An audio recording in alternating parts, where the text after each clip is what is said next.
Hello everybody. Today is a YouTube video with a difference. It's a bedtime story, and today the story is this wonderful new book called Cate and the Garden Bandits, and it's written by a lovely lady called Betty and illustrated by another lovely lady called Ginger. And today I'm going to read it to you. Cate and the Garden Bandits. Look how pretty it is inside. I love all the colours. Oh, I forgot to introduce you to my friends. This is Felicity. Felicity is a swan that I've had for a long time.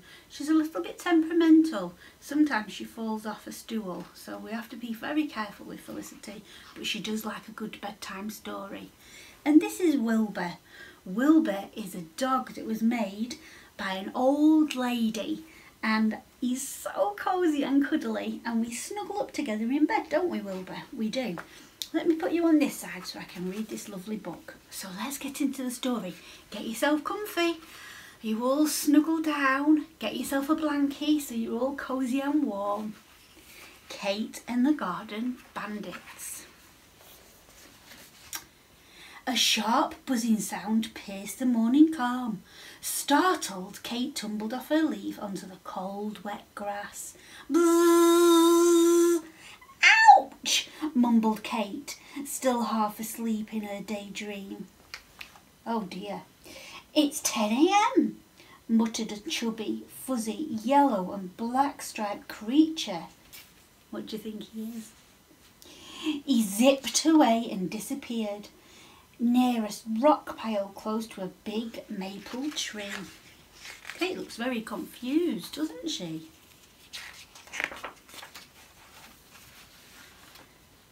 Cate had nodded off. She'd been thinking about her magic garden. Cate and her best friends, Pete Potato Bug, Davy Dung Beetle and Walter the Earthworm, showered the garden with plenty of love and water every day. There they are, look. But for some reason, flowers in the magic garden kept losing their petals. I wonder why. Blurry-eyed and confused, Cate rubbed her eyes. I told you Felicity had fallen off a stool. What are you doing? Have you gone to sleep already? I think she's nodded off. Come on, sit back up here. You're meant to be having a story. Do you want to lie down? Are you tired? There we are. Blurry-eyed and confused, Cate rubbed her eyes. She rose to follow the intruder, took 2 steps and slipped on a dewdrop. She somersaulted across the slippery blades of grass and crashed into a rock. Ouch again, mumbled Cate. She didn't want to do that, did she? Bzzz. A high-pitched buzzing noise echoed all around her. The sound seemed to come from a small opening near the bottom of the maple tree. Cate was curious. She inched closer, and as she moved, she tripped and fell again. Oh, she's not having a good day, is she? This time she landed right in front of the creature who had interrupted her daydream. Cate looked up and saw it was a bumblebee. Where are you going, Wilbur?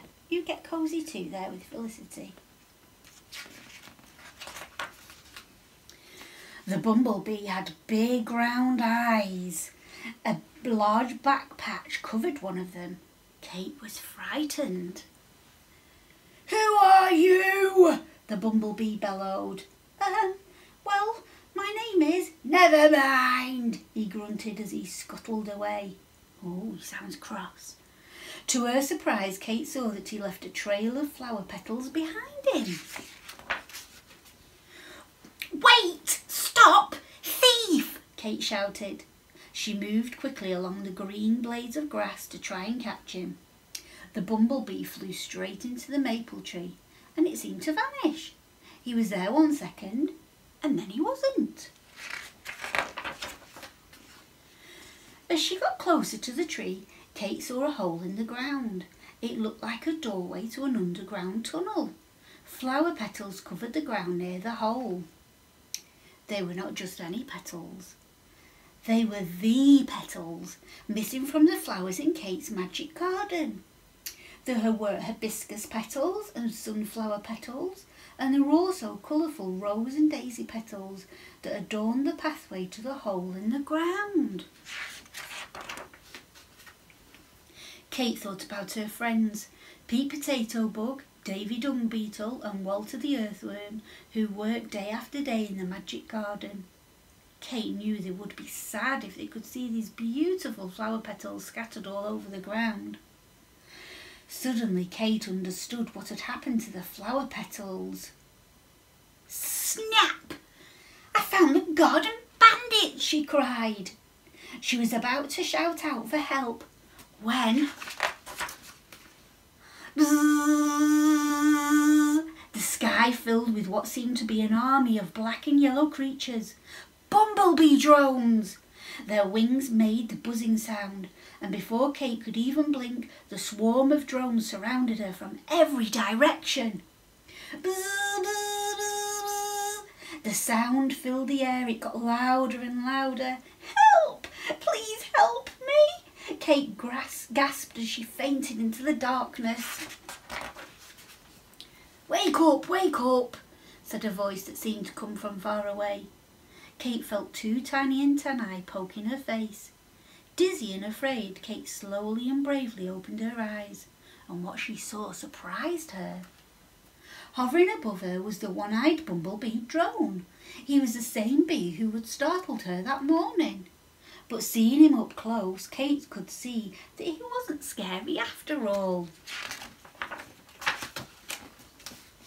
Cate looked around and she was in the corner of an underground chamber, nestled in a blanket of flower petals.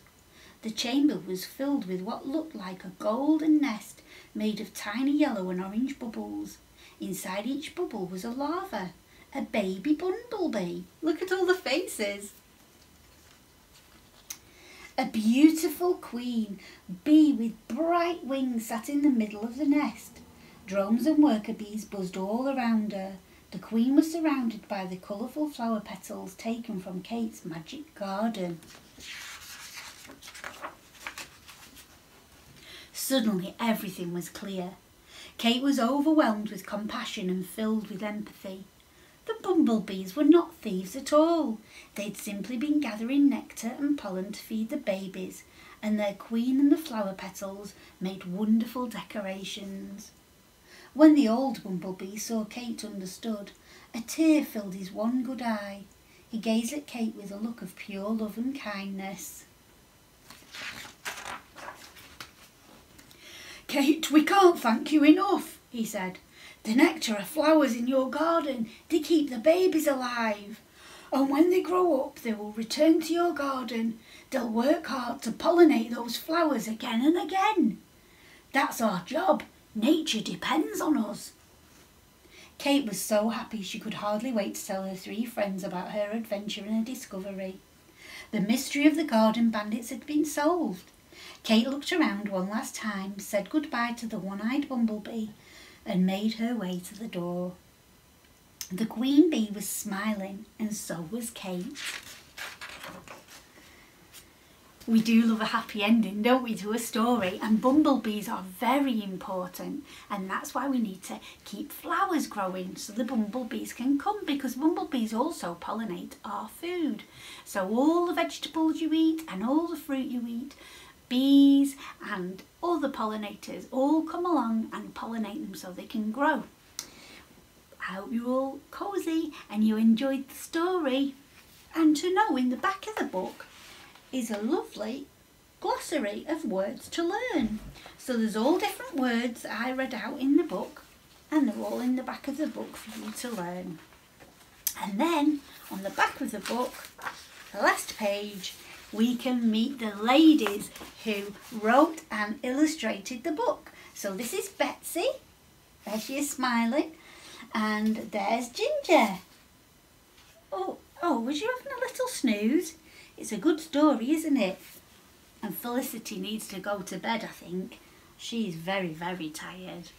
Join me next time for another bedtime story.